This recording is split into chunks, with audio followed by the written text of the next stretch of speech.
नमस्कार, मैं हूं आशुतोष और आप देख रहे हैं टेलीकास्ट न्यूज़।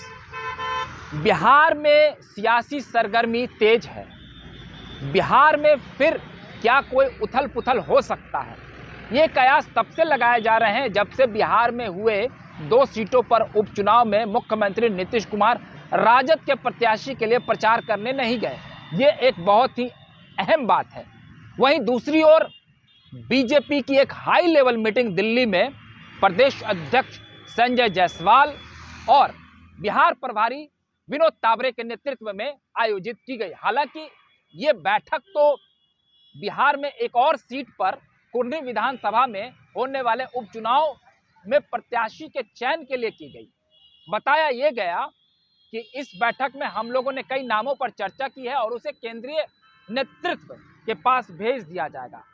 मगर सूत्रों से खबर यह भी निकल करके आ रही है कि बिहार के राजनीतिक परिदृश्य पर और बिहार की राजनीतिक हलचल और उथल पुथल पर भी इस बैठक में चर्चाएं हुई है। नीतीश कुमार महागठबंधन के लिए प्रचार करने नहीं जाते हैं और अब मुजफ्फरपुर के कुर्नी विधानसभा में होने वाले चुनाव में भी वो गेंद तेजस्वी प्रसाद यादव के पाले में डाल देते हैं।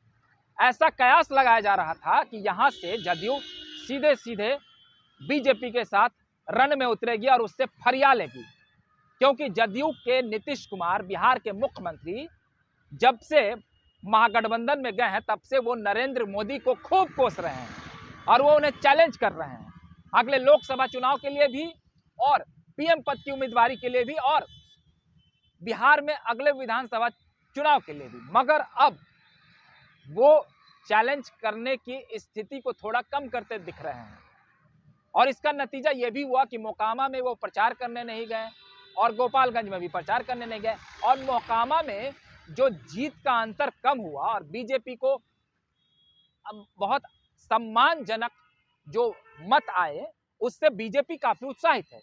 वहीं गोपालगंज में महागठबंधन के भीतर जो 7 दलें थी उनकी जातीय समीकरण, तेजस्वी प्रसाद यादव का गृह जिला और जदयू और राजद फैक्टर भी काम नहीं आया और बीजेपी वहां से जीत जाती है चुनाव। ऐसे में महागठबंधन के भीतर की जो घटक दलें हैं, वाम दल भी सवाल खड़े कर रही है कि महागठबंधन में केवल जदयू और राजद आपस में बातें कर लेते हैं और रणनीति बनाकर चुनावी मैदान में कूद जाते हैं। भाकपा माले के दीपंकर भट्टाचार्य ने यह आवाज उठाया है कि सभी दलों की सहमति होनी चाहिए। वहीं बिहार के पूर्व मुख्यमंत्री जीतन राम मांझी भी कोऑर्डिनेशन कमेटी बनाने की मांग करते रहते हैं।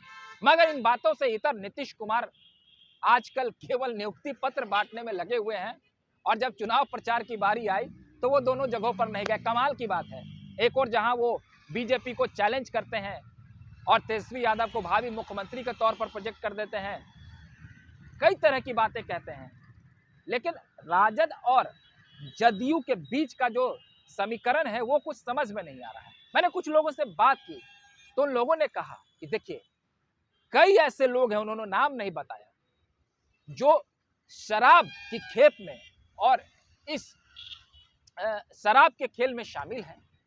तो इस शराब के खेल में जो लोग शामिल हैं उनका कहीं ना कहीं राजद से भी कनेक्शन जुड़ता है और बिहार के मुख्यमंत्री नीतीश कुमार बिहार में शराबबंदी अभियान को पूरी तरह से सफल बनाना चाहते हैं। नीतीश कुमार का यह ड्रीम प्रोजेक्ट है।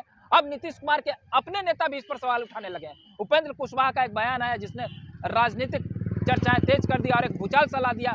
उसका समर्थन बीजेपी भी नहीं किया ने भी किया।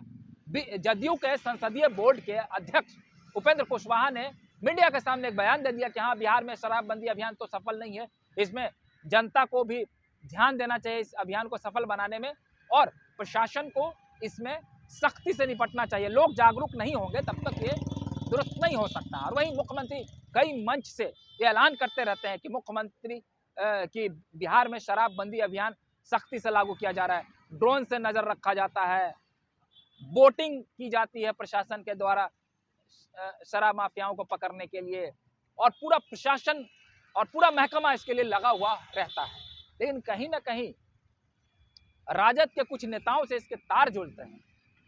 जब बीजेपी के प्रदेश अध्यक्ष ने मीडिया के सामने दिल्ली में एक बयान दिया, पहले तो उन्होंने दिल्ली में हुए इस हाई लेवल मीटिंग के बारे में ये बताया कि यहाँ पर कुर्नी विधानसभा के भीतर जो उम्मीदवारी होनी है उसको लेकर चर्चा हुई। हम लोगों ने ये चर्चा किया कि किसे यहाँ पर उम्मीदवार बनाया जा सकता है और उसे केंद्रीय नेतृत्व को उसका नाम भेज दिया गया। वहीं उन्होंने ये भी बात मीडिया के सामने कहा कि बिहार के मुख्यमंत्री नीतीश कुमार फंस गए हैं और वो शराबबंदी अभियान को सफल बनाना चाहते हैं, लेकिन राजद के कई लोग इसमें जुड़े हुए हैं। बालू के व्यवसाय में मतलब अवैध तरीके से वो लोग मतलब राजद के कई नेता अवैध तरीके से बालू खनन कर रहे हैं, राजद के कई नेता अवैध तरीके से शराब के व्यवसाय में जुड़े हुए हैं। तो इसको लेकर भी नीतीश कुमार की एक चिंताएं रहती हैं। तो कुल मिलाकर देखा जाए तो बिहार के भीतर जिस प्रकार से उपचुनाव हुआ है और अगले एक उपचुनाव की तैयारी है, उसमें नीतीश कुमार पूरी तरीके से दरकिनार नजर आ रहे हैं। इससे कहीं ना कहीं एक सवाल उठता तो दिख रहा है। अगर आपको हमारा ये वीडियो अच्छा लगा हो तो कृपया कर लाइक, सब्सक्राइब और शेयर करना ना भूलें। अगली बार एक नए वीडियो के साथ आपके सामने हाजिर रहेंगे। तब तक के लिए आप हमें इजाजत दीजिए। बहुत बहुत धन्यवाद।